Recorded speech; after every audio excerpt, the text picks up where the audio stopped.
According to a Ukrainian soldier, it is said that the Russians began deploying a new tactic by equipping flares on the missiles, making it difficult for Ukraine's air defense to cope. О, мам, давай. Оп, сейчас будет взрыв. Ой, ёпа! Ёб твою мать! He said, in quotations, the Russian side now launches missiles that emit trapping flares, like flares on an airplane. This has never happened before and is troublesome for the Stinger. The Stinger missile uses infrared to identify the target, while trapping flares work by tricking the tracking systems to target the heat source from the flare instead of the target. The commander of the Joint Forces of the Armed Forces of Ukraine, Sergei Naiv, said that Ukraine's priority is to have more ammunition because the Russian side really wants to weaken our air defense system. In this satellite photo, taken at Russia's Primorsko-Akhtarsk air base, there are two fighters with a different white color, unlike the blue-gray colors of the other aircraft. A third aircraft is the same color as a real fighter, but there is no shadow like two white fighters. Previously, suspicious fighter jets appeared in the air in satellite images taken in August 17th of 2023. The same Russian airbase. This shows that the fighter jets have been painted by Russia as bait.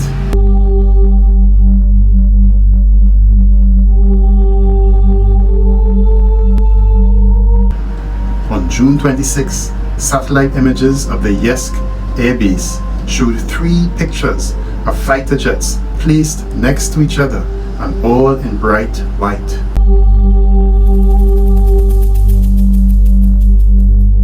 Meanwhile, another picture of the plane next to it has not even been painted.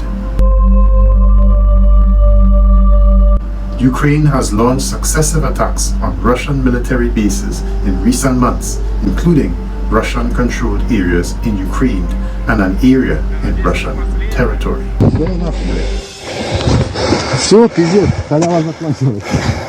Decoy is not a new tactic in the conflict in Ukraine. Analysts say that by painting the model of the aircraft, Russia could try to confuse Ukraine's weapon systems and interfere with information about operations at Moscow's bases.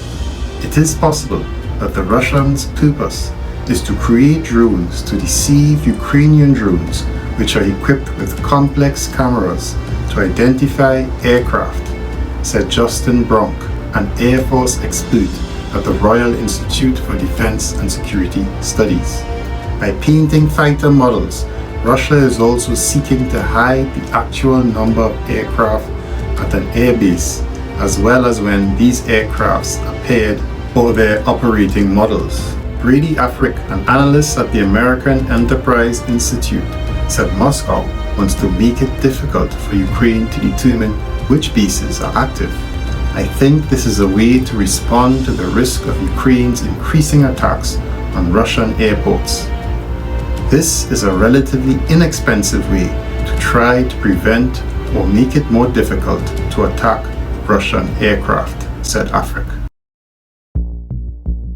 Yuri Ignat, a Ukrainian Air Force spokesman, said in an interview on Ukrainian television that intense airstrikes forced us to use the corresponding number of air defense systems. Ракети рухаються в один бік, змінюють різкого курсу. Ракети, бачите, програмує ворог так маршрути ракет, щоб заплутати протиповітряну оборону, вести нас в оману. Зрозуміло, що війна – це гра на хитрість. Russian Defense Ministry confirms that it has used long-range precision weapons and drones to attack Ukraine's defense industry infrastructure in recent days.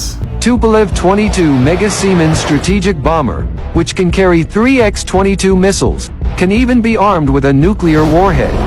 In addition, the attack also aimed to destroy the arsenal of missiles and ammunition, including weapons provided by the West to Ukraine.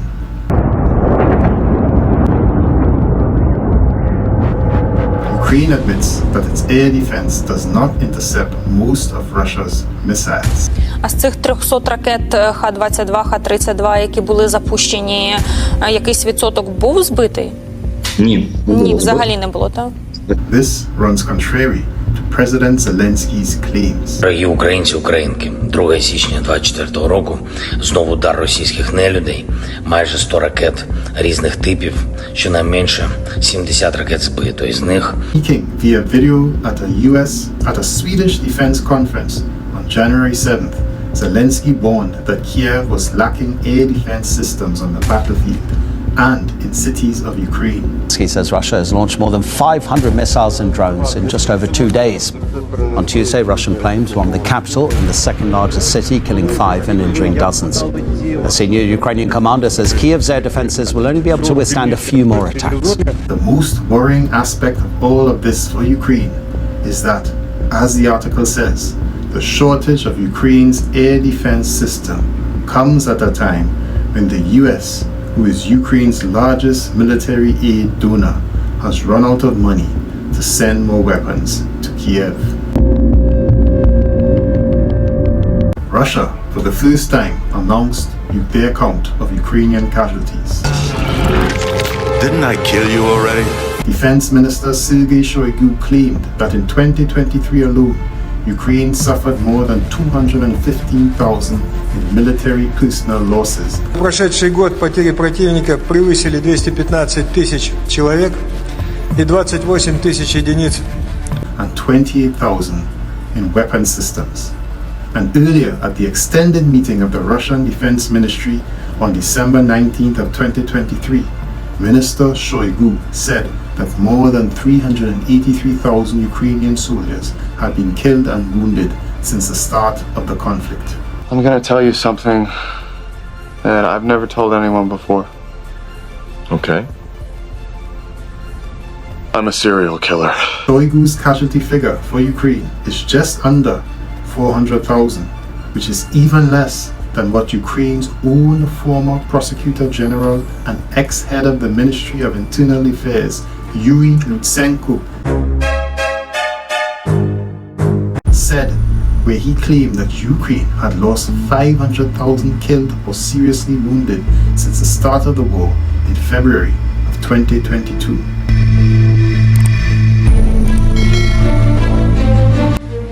Я особисто вважаю, що вони при цьому мають назвати суму, кількість загиблих українців.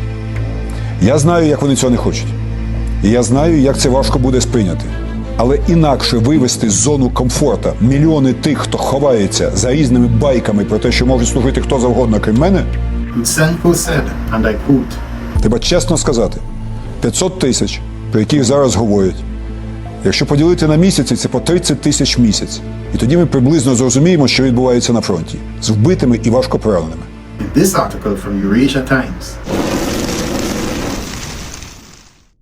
this is what they say. In February 2022, when Russia began its war in Ukraine, or its special military operation, it was the American intelligence agencies who came up with a hurried speculation stating it would end in days. Now, after 23 months of conflict, analysts are saying the Ukraine war will become a frozen conflict in 2024. There is a clear prediction that the war is either heading towards the sudden surrender of Kiev, or it will continue to no ending point. Under such circumstances, Western nations, particularly the US, may not be able to continue their cash flow to Ukraine for an indefinite period, as those Western countries already are facing economic crises, growing unemployment, and multiple social issues, which will worsen once the Western leaders do not put funding to Ukraine on the back shelf. European governments have faced growing discontent since the start of the conflict in Ukraine. Sean Walker, a war correspondent, said that if funding does not come in some form, it will be catastrophic for Ukraine. He continued to say that they are already facing shortages of everything that they need. Vladimir Trukan, a reserve colonel in the Russian army affiliated with the Central Military District of Russia, who has recently returned from the front lines of the special military operation, says that the situation on the battlefield is far worse than what has been portrayed by Admiral Kirby of the United States of America. Allow me to take a couple of minutes to update you on the battlefield situation in Ukraine. Russia has launched a renewed offensive in eastern Ukraine across multiple lines, including around Avdiivka, Liman, and Kupiansk. The Ukrainians have been able to hold on, successfully repelling Russian tank columns that have been advancing on Avdiivka. In Avdiivka, the colonel said that the Russians aren't seeking tactical gains, but rather operational control of the battlefield designed to create a semi-cauldron to replicate the meat grinder scenario that transpired in and around Bakhmut earlier this year. Surrounding Avdiivka is not the objective, Trukan said. Rather, the Russian goal is to put the Ukrainian command in a dilemma, where abandoning Avdiivka could lead to the collapse of morale among Ukrainian defenders, Отступаем с позиции. while staying could lead to a massive loss of life due to the casualties associated with reinforcing the garrison. But it's not just Avdiivka. In Kupiansk, Russia is seeking to provide another semi-cauldron, a new Bakhmut-like meat grinder, which will compel Ukraine to either retreat or commit troops it doesn't have, exposing another location on the front to Russian offensive operations. And thus the cycle repeats until there is a general collapse along the Ukrainian line of contact. You got to keep that counteroffensive going, even though it's failing. So he keeps pouring troops, but where do they come from? We have to steal them from someplace on the front line. So he looks at him and goes, where's it quiet? Kupiansk. Let's pull a couple brigades out of Kupiansk. Where else? Avdiivka. Let's get some guys out of Avdiivka. Let's bring them down and chew them up here. And the Russians are going, all right, let's attack at Kupiansk, where they took them out. So they start attacking in Kupiansk. Now the Ukrainians are going, oh, damn. But all our guys are down in Robotyno. Let's take some more guys out of Avdiivka, send them up to Kupiansk. And the Russians go, now let's attack at Avdiivka. And now they're attacking Avdiivka. And this is what's happening. In Avdiivka, the Russians have rebuilt a Bakhmut-type scenario where they've surrounded this heavily fortified point. There's about 15,000 Ukrainian troops there. The Russians aren't going to shut the call. Everyone's like, surround them. Why? You know what happens when you surround somebody? Now you have to fight on two fronts. You've surrounded them, so the guys inside are desperate. They're going to be trying to break it out. The guys on the outside are going to be trying breaking in, and you're stuck in the middle. So you keep the gap open so that the Ukrainians have to run a gauntlet of fire to reinforce. So it costs them to stay in. There's the temptation to leave if they want to, and you put them in the horns of a dilemma, which is what the Russians are doing. And they are grinding them up in Avdiivka. Meanwhile, same thing's happening in Kupiansk. That's happening. And there's nothing the Ukrainians can do. They don't have any troops left. They got nothing left.